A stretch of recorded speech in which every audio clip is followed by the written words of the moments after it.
Football, a sport that connects millions across countries, across continents, across the world. A passion that transcends time and space. A love strong enough to elevate us to the highest of highs in euphoric bliss, or leave us plummeting to the depths with devastating heartbreak.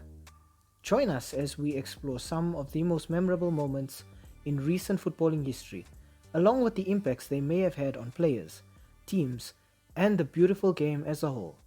Welcome to the Split Second.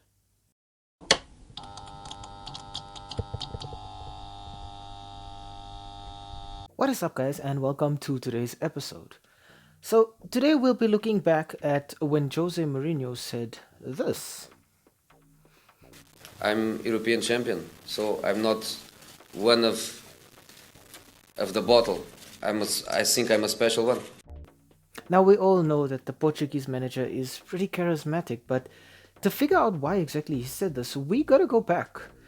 Back firstly to the 2002-2003 season when Jose had been coaching Porto.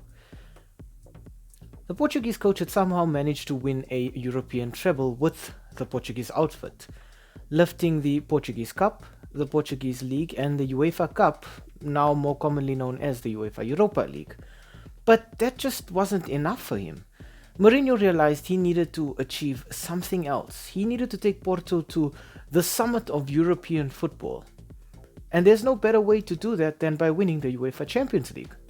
So the following season in 2003 and 2004, Mourinho had his eyes on the prize, and he would stop at nothing to get his hands on that trophy. Assembling his squad and having to come up against Real Madrid in their group, Porto managed to finish second and qualify as runners-up to the knockout stage. But it wouldn't be easy. They were drawn against Manchester United in the knockout stages. This was a Manchester United squad boasting the likes of the Neville brothers, Ryan Giggs, Paul Scholes, Roy Keane, Ruud van Nistelrooy, and a young Portuguese winger named Cristiano Ronaldo. The first leg ended 2-1 to the Portuguese outfit on home soil, after Quinton Fortune opened the scoring for Manchester United, and Benny McCarthy scored a brace to put them 2-1 ahead on aggregate. The return fixture in Old Trafford was sure to be a tough one, but it might be slightly easier considering Roy Keane was sent off in the first leg, so would therefore by default miss the second leg after he stamped on the goalkeeper in a moment of madness. And Cristiano Ronaldo would in fact be an injury doubt, and would be forced to start the match on the bench.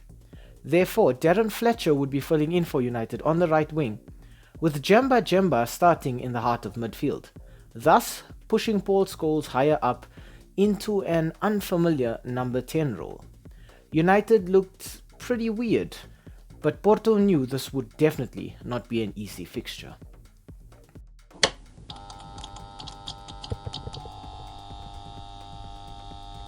The meeting between the English champions and the Portuguese champions in England was sure to be a rough one.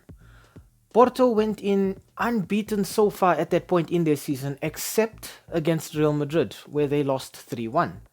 But they could take heart from that, knowing that Real Madrid is obviously a top-tier team, and there's no shame in losing to them.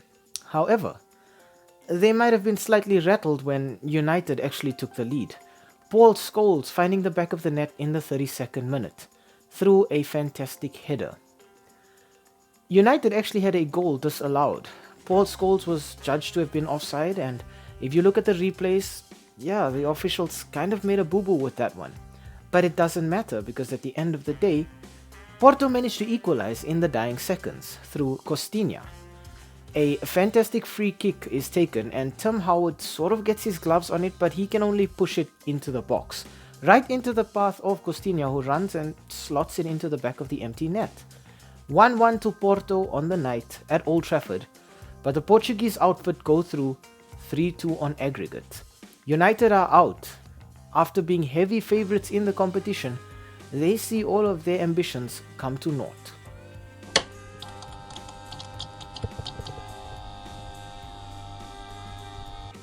Porto would go on to win the Champions League that season, taking out a few other teams en route to the final where they would face Monaco and eventually beat the French outfit 3-0 in the final. Jose Mourinho would thus be the coach who took Porto to the summit of European football in the 2000s. Many of those players would follow him after he moved to Chelsea, the likes of Paulo Ferreira, Deco, Jose Bosingua, and Ricardo Carvalho. However, for Mourinho to have managed that feat with the squad that he had at his disposal was truly incredible. Mourinho would go on to have a rather frenetic and frantic rivalry with Manchester United coach Sir Alex Ferguson during his time in the Premier League as coach of Chelsea. The two would often butt heads, both on the touchline and in the press conferences. But it didn't change the fact that Mourinho had done the unthinkable with Porto. He had managed to take down the favourites in that first knockout round and then take them all the way. For our split-second moment, that disallowed goal from Paul Scholes is definitely a moment to remember. It could have changed the entire dynamic of European football that season. Porto probably would not have gone through despite doing all of the attacking in that match. The stats prove that United went out pretty defensively. Cristiano Ronaldo came on as a substitute in the second half and was on the field for just a few moments before he re-injured himself and had to be substituted again. And then Ole Gunnar Solskjaer came on instead. There were many factors that were sort of stacked against United in that match. But I think the split second to remember is definitely this one. The image of Jose Mourinho running across the touchline after his team gets that last minute equalizer shows just how invested he was in that squad, in that team, and in Porto as a whole. Mourinho knew that this could possibly be his moment. This could be everything for him. For him to have taken the underdogs and taken out one of European football's juggernauts was truly a feat in itself, but to have gone all the way and completed yet another kind of treble in that season with the UEFA Super Cup, the UEFA Champions League, and retaining the Premier League, or the Portuguese Premier League, is a feat in itself. It's a moment I think that Porto fans will always remember fondly. As a South African, Benny McCarthy proved to be so pivotal to Jose Mourinho's Porto squad. I can say I'm pretty proud of what Benny's done over there. That's it for today's video, guys. We're trying something new this week with the end screen. You should be seeing links to previous videos, I think somewhere there and there, I think. So be sure to check them out, guys. And if you enjoy the content, don't forget to leave a like behind. Subscribe to the channel for more fun football content. Comment down below if this match meant something to you. Perhaps you were a United fan who felt hard done by that disallowed goal. Or maybe you were a Porto fan who felt that it was just destiny for them to go all the way that season. Either way, leave a comment down below. Let us know what you thought of the match. And we hope to see you guys here again very, very soon. Stay safe.